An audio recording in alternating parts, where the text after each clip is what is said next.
अस्सलाम वालेकुम। अच्छा जी, पेशावर हाई कोर्ट से रिसेंटली एक फैसला आया है कि पीटीआई को बल्ले का निशान वापस मिल गया है।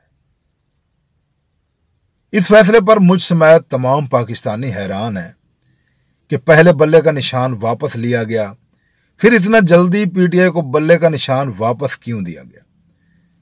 कुछ मैंने दिमाग पर जोर डाला, मेरे दिमाग में कुछ बातें आईं, लेकिन अभी वो कन्फर्म नहीं हो रही थी। कन्फर्म तब हुई जब ये ऑडियो लीक आई। मैं ये ऑडियो लीक भी आपको सुनवाता हूं।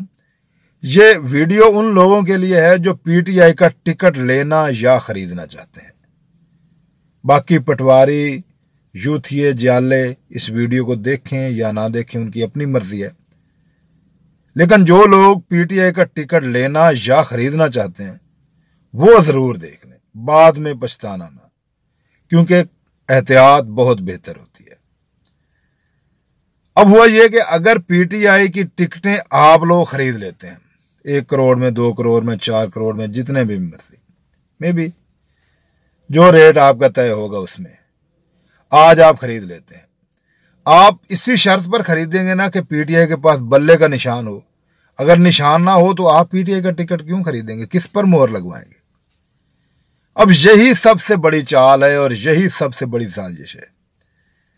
बैरिस्टर गौहर साहब, वो जब से आए हैं उनकी कोई दिहाड़ी नहीं लग रही थी, तो उन्होंने जज साहब से मिलकर एक गेम बनाई कि आर्जी तौर पर आप एक फैसला दे दें कि पीटीआई को बल्ले का निशान वापस मिल गया है।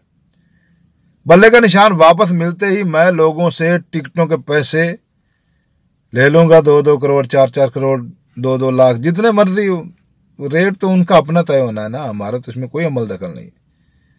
जब गौहर साहब पैसे ले लेंगे तो आगे से इलेक्शन कमीशन का भी एक बयान आ गया है।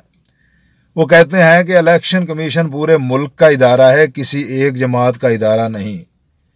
तो मुझे लगता है कि इलेक्शन कमीशन पीटीआई को बल्ले का निशान वापस नहीं देगी। जब बल्ले का निशान वापस नहीं मिलेगा, पीटीआई अपने उम्मीदवारों को टिकटें बेच चुकी होगी, तो वो तमाम टिकट्स कैंसिल हो जाएंगे।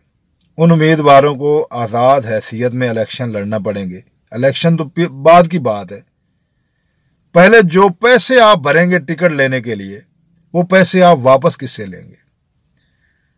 जो पीटीआई के असल चेयरमैन है वो तो चोरी की सजा में जेल में है, और जो नकल चेयरमैन है बैरिस्टर गौहर साहब, इनका क्या पता आज हैं कल हो ना हो। तो मेरे ख्याल में आपको पैसे अडियाला जेल से मिलेंगे और उसके पास अब इतने पैसे नहीं है। वो कहेगा मेरी तो जेबा भी खाली ने, मैं तेनू की दिया। तो टिकट लेने से पहले ये एहतियात जरूर कर लें, ये तमाम मुहर्रकात जहन में रखें। ये ना हो आप टिकट्स ले लें, कल को बल्ले का निशान फिर कैंसिल हो जाए और आप उन टिकटों के पैसों के लिए पंचायतें करते फिरते हैं, उधर से इलेक्शन गुजर जाए। तो इसलिए एहतियात ज़रूर करें, और अगर नहीं करनी तो ये ऑडियो ज़रूर सुन लें। क्या हाल है? आज गौहर साहब से बात हुई थी बल्ले के बारे में ना, तो उन्होंने कहा है कि ये फैसला तो 2-3 दिन बाद सुप्रीम कोर्ट में उड़ जाएगा। फिर इतनी मेहनत क्यों की है? उन्होंने कहा कि जस्टिस इब्राहिम जो है ना, उसकी तरफ से थोड़ा सा प्रेशर था कि वो रिटायर हो रहा है तो पैसों का बंदोबस्त थोड़ा सा हो जाए। लेकिन बल्ले का जो निशान है ना, वो ना होने की वजह से टिकट का खरीदार भी अब कोई नहीं है। अब उन्होंने बताया कि 2 करोड़ की बोली लगाओ, तो जो मिलता है उसे पकड़ लो। अब उम्मीद तो यही है कि 2 करोड़ देने वाले या 100 एक बेवकूफ मिल जाएंगे। ठीक है, समझ आ गई है। वैसे भी जीत का तो कोई छोड़ो, अपना अपना माल पकड़ो और शेर साहब का भी ख्याल रखना। हाँ, जरूर। जजों को 50 ही देंगे, बाकी इंशाल्लाह अपनों में ही है।